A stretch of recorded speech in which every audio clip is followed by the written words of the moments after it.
Breaking news, tozali bongo on dirait qu'il y a Manchester na Arndale esika pilelo tokopesa bino basango na biso ya Congo na bandako na bino boyebi bien que tozali en direct ya Softkins TV et en direct thank you. That's yours. Oh, thank you. Oh, cheers.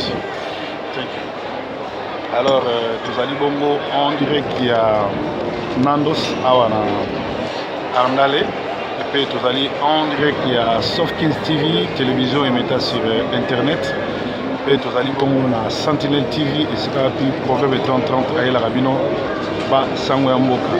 Na ba sango ya mboka lelo ezali le 16 janvier 15e anniversaire ya liwa ya musée. Alors le Rwandais Kabila banda aboma musée na 2001 banda kendaki kotika ye na muzole atiaka lisusu makolone kote kuna te.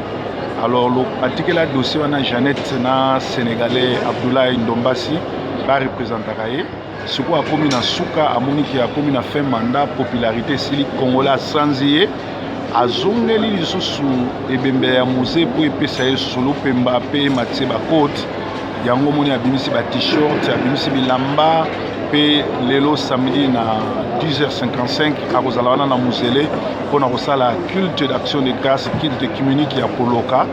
En tout cas tozosenga na nzambe ya Congo avanger makila nyonso rwandais oyo asopi na Congo pe avanger ba makila nyonso tu oyo ndeko oyo